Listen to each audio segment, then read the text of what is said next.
위에서 물이 얼굴에 쏟아졌고 이 얼굴에 쏟아진 물을 손으로 쓸어보니 그건 물이 아니라 새빨간 피였다고. 1957년 경상남도 통영.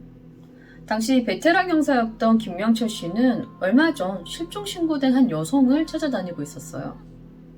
식모의 신고로 실종 상태임이 확인된 건이었는데 사흘 전 밤에 나간 이 여성이 아직까지 돌아오지 않았다는 겁니다. 그런데 이 얘기를 듣자 형사는 단박에 이 사건이 강력 사건임을 알아차렸다고 해요. 실종된 여성 주변 사람들은 물론 평소 자주 찾던 곳, 그녀의 동선을 다 뒤져봐도 그녀의 흔적은 찾을 수 없었고, 결국 독이 오를 대로 오른 형사 김 씨는 혹시나 꿈에서라도 단서를 찾을 수 있을까 싶어 이 실종된 여성의 집에서 하룻밤 묵기로 합니다. 그날 밤, 방 밖에서 물이 뚝뚝 떨어지며 무언가 돌아다니는 듯한 소리가 들렸고, 김명철 씨가 방문을 열자 그의 눈앞엔 실종된 여성이 있었습니다. 새빨간 피가 흥건한 채 천장에서 자신을 내려다보며 말이죠.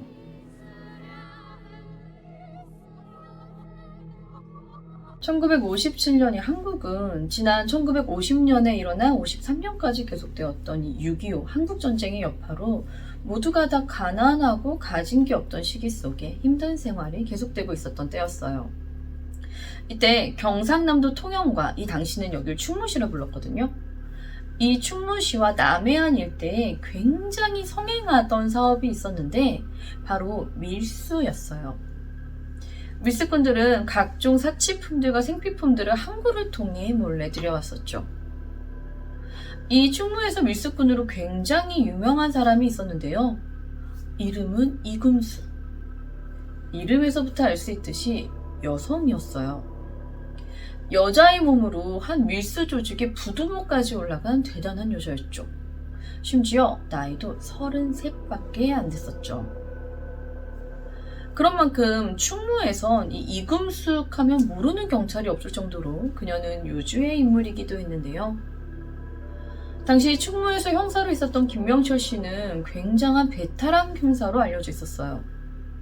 사냥개처럼 한 번 본 표적은 절대 놓치지 않는다 해서 별명이 땅개였었고, 그의 별명에 맞게 사건 냄새를 한 번 맡았다 하면 절대 놓치지 않고 끈질기게 찾아내 밀수꾼, 도둑 등 이런 범인을 하루에 50~60명씩 검거를 하기도 했었다고 해요. 이런 베테랑 형사 김명철 씨가 1957년 5월 27일 경찰서에 출근을 했는데 이제 막 출근한 김명철 씨에게 후배 형사가 다가와 "선배님, 좀 전에 이상한 신고가 들어왔는데 그 이금순이라고 아시죠? 그 여자가 실종된 것 같다고 그러네요." 라는 말을 합니다.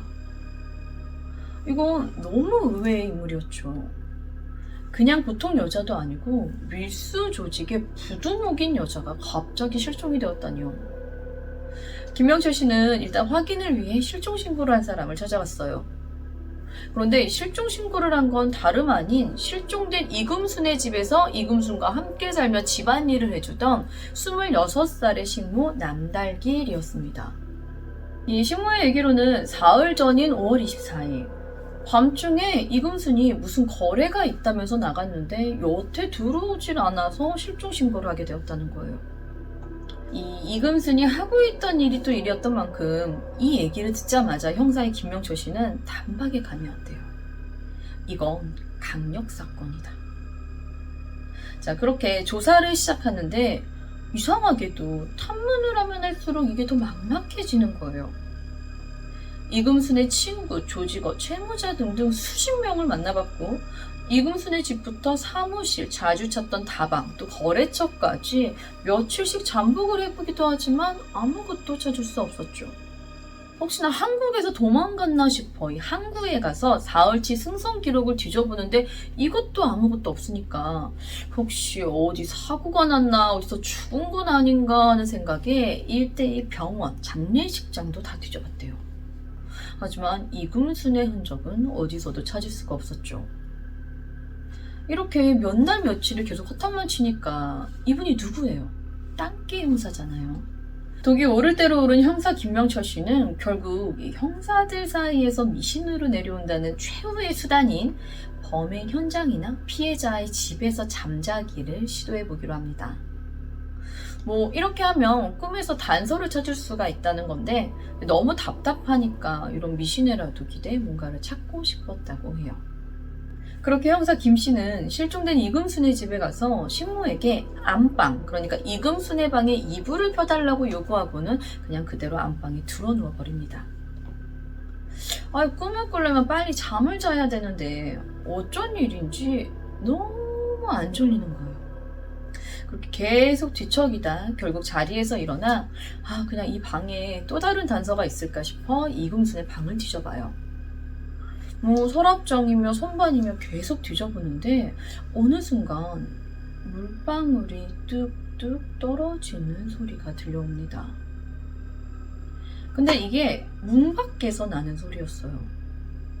순간 형사 김 씨는 이건 문 밖에 누군가 서 있다라는 걸 바로 감지했고 이 시간에 이금순의 집에 찾아올 정도면 무조건 이 사건과 관련이 있는 사람이라고 생각한 이 형사가 긴장한 채 문 쪽으로 조심히 다가갑니다.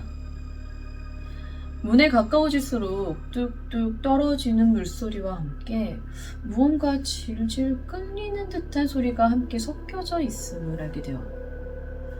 형사는 상대가 눈치채기 전 문을 불시에 잽싸게 벌컥 열어보는데 순간 위에서 물이 얼굴에 쏟아졌고 이 얼굴에 쏟아진 물을 손으로 쓸어보니 그건 물이 아니라 새빨간 피였다고 합니다.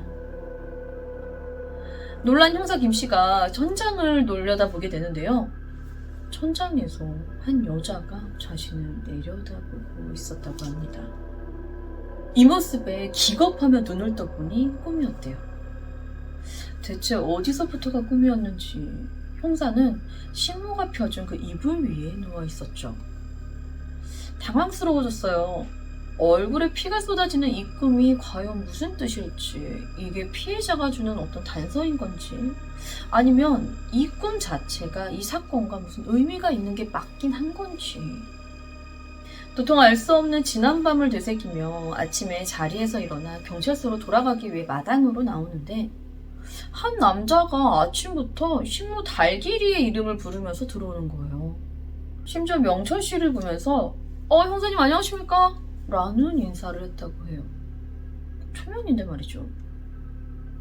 건들건들한 말투와 행동, 딱 봐도 건달처럼 보였죠. 그런 남성이 자연스럽게 집으로 들어가는데 가만 보니 신모의 애인인 거예요. 근데 아무리 애인이라 해도 이 집이 신모의 집이 아니라 이금순의 집이잖아요. 실종되었다고는 하지만 집주인이 언제 돌아올지도 모르는데 이렇게 아침부터 당연히 이 집은 주인 없는 집처럼 자연스럽게 들어가는데 형사는 이 남자가 의심스러워졌어요. 그래서 그날 밤 이금순의 집에서 하루를 더 보내기로 합니다. 그렇게 밤이 되었고 이 밤중에 이금순의 집으로 들어가기 위해 대문을 두드리려 하는데 그때 갑자기 꿈속에서 들었던 소리가 다시 한번 들리기 시작했어요. 뚝뚝 물이 떨어지는 소리와 함께 무언가 끌리는 소리요. 형사는 바로 뒤를 돌아봤고 그때 하얀색 집 모퉁이 사이로 누군가 쓱 하고 사라집니다. 형사는 그것을 놓치지 않기 위해 서둘러 뒤쫓아갔죠. 그런데 이상하게도 아무리 빨리 뒤를 쫓아봐도 계속해서 사라지는 잔상만 보일 뿐 그것과 전혀 가까워지질 않는 거예요. 화가 난 형사가 방향을 바꾸려고 뒤돌아서 버리는데 그 순간 피범벅이 된 여자의 얼굴과 정면으로 마주칩니다. 실종된 이금순이었죠. 자, 그렇다면 그녀가 살아있었다는 얘기가 되는 것 같은데요. 형사가 마주친 이금순의 상태가 이상합니다. 얼굴은 피범벅이 된 이금순은 마치 물에서 막 빠져나온 것처럼 머리부터 발끝까지 젖어 물이 뚝뚝 떨어지고 있었는데요. 그녀의 목에는 칼이 꽂혀 있었고 그 목에서 흘러내린 피로 시뻘겋게 물이 든 옷을 입고 있었죠. 게다가 팔과 몸통은 밧줄로 꽁꽁 묶여 있는데 이 밧줄 끝에 돌이 매달려 있었다고 해요. 그가 들었던 무언가 끌리는 듯한 소리는 바로 이 돌이 끌리는 소리였던 겁니다. 그간 베테랑 형사로 일하면서 별별 꼴 다 본 김명철 씨도 이런 기괴하고 흉측한 이금순의 모습에 순간 무서워 벌벌 떨었다고 해요. 그 순간 깨달았죠. 이금순은 살해당했다. 형사는 자신의 앞에 서 있는 이게 귀신인지 헛것인지는 모르겠지만 어쨌든 자신의 앞에 서 있는 이 이금순에게 물어봅니다. 너 누가 이렇게 만들었어? 너도 지금 뭔가 얘기하고 싶으니까 내 앞에 나타난 거 아니야. 그러자 표정 없이 서 있던 이금순이 서서히 입술을 움직이는데요. 그럴 때마다 이 목에서 새빨간 피가 계속 쏟아졌다고 해요. 그런 이금순이 기괴하게 내뱉은 한마디. 쫓아가! 이 한마디에 순간 정신이 번쩍 든 이 형사의 눈앞엔 아까 두드리려 했던 대문이 서 있었다고 해요. 분명 대문을 두드리려다 이금순을 쫓아간 건데 정신 차리고 보니 아직도 이 대문 앞이었던 거죠. 이게 대체 어떻게 된 일이지? 이게 뭐지? 하며 어리둥절하고 있던 사이 이 대문 안쪽에서 인기척이 들렸고 형사 김씨는 순간적으로 몸을 숨겨요. 잠시 후 누군가 이 대문을 열고 밖으로 나오게 되는데 다름 아닌 신모의 애인 그 건달 같았던 송극범이었죠. 순간 쫓아가! 라고 얘기했던 이금순의 말이 떠올랐고 잠시 차이를 두고 송극범을 쫓아가게 됩니다. 한참을 좁고 이 꼬불꼬불한 골목을 지난 끝에 강구안이라는 항구에 도착했고 신모의 애인인 송극범이 그 항구에 있던 한 쓰레기 밑에서 꽁꽁 싸맨 보따리 하나를 꺼내는 걸 보게 돼요. 형사는 그대로 그 현장을 급습했고 약간의 몸싸움을 한 후 이 송극범을 잡았지만 잡는 과정에서 그가 들고 있던 이 보따리가 바다에 빠지며 가라앉아 버렸다고 해요. 형사는 붙잡은 이 송극범을 경찰서에 보냈고 다음 날인 6월 4일 경찰서의 지원을 받아 강구안 일대를 샅샅이 수색해 보는데요. 그곳에서 찾으려 했던 이 보따리 대신 물에 퉁퉁 뿌른 여자의 시신을 발견하게 됩니다. 목에는 칼이 꽂혀져 있었고 몸통과 팔은 밧줄에 감겨 이 밧줄 끝에는 바위가 매달린 전날 형사 김명철 씨가 봤던 이금순의 모습 그대로인 이금순의 시신이었습니다. 시신이 발견되자 이 사건은 실종사건에서 살인사건으로 바뀌었고 형사가 검거한 이 송극범을 취조하기 시작했죠. 시간은 다시 이금순이 실종되기 전으로 거슬러 올라가 보는데요. 밀수 조직의 부두목이었던 이금순은 사실 다른 밀수 조직에서는 눈엣 가시 같던 존재였었죠. 상대 밀수 조직에서 당시 신모의 남자친구였던 28살의 건달인 이 송극범에게 청부살인을 의뢰했다고 해요.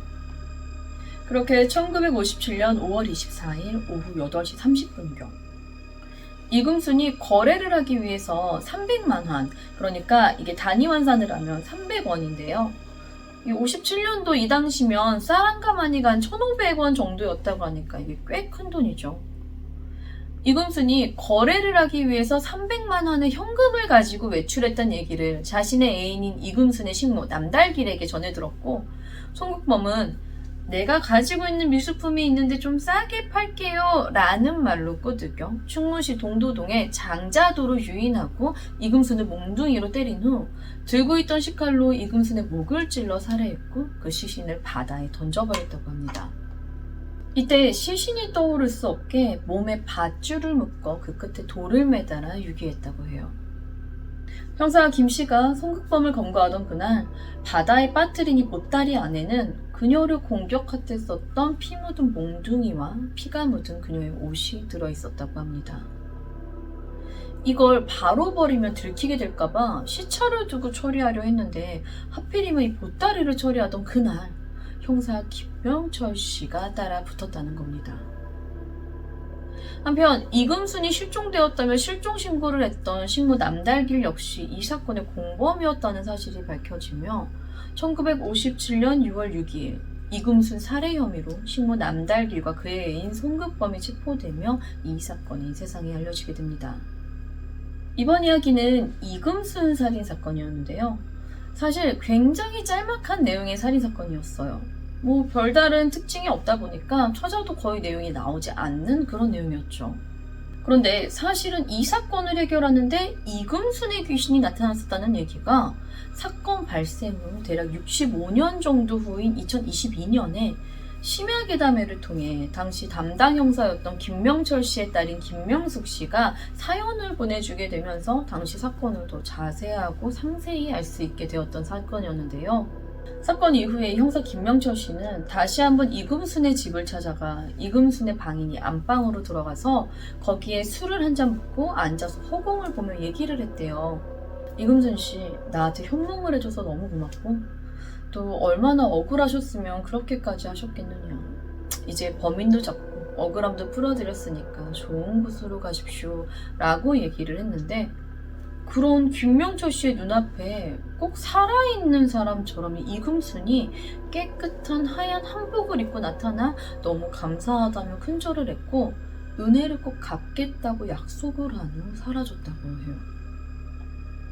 그런데 이후에 실제로 해결이 안 된 사건을 3차례나 꿈에서 나타나 해결해줬다고 해요. 뭐 꿈에 불구덩이가 김명철 씨를 감싸고 정확히 어디 지방의 어디 집으로 떨어지는 꿈을 꿨고 그래서 조사해보니까 살인사건의 범인이 실제로 그곳에 있어서 검거를 할 수 있었다 뭐 이런 식으로 말이죠. 그렇게 총 3건의 해결을 해주고 난 후 다시 한번 이금순이 꿈에 나타나 은혜를 갚았다, 감사했습니다 하고 사라지고 그 이후로 더 이상은 이금순의 꿈을 꾸지 않으셨다고 합니다. 이 사건은 뭐 귀신의 억울함이 가장 컸겠지만 그런 귀신을 통해서라도 이 사건을 해결해주고자 했던 땅개 형사 김명철 씨의 간절함과 그의 진심 그리고 집요함이 있었기에 해결할 수 있었던 사건인 것 같습니다.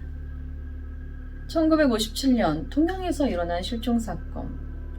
아무런 단서도 찾지 못해 답답한 마음에 실종되었던 여성의 집에서 하룻밤 머물던 그날 형사의 눈앞에 나타난 귀신이 단서를 주며 살인사건을 해결할 수 있었던 1957년 통영 이금순 살인사건의 이야기는 여기까지입니다.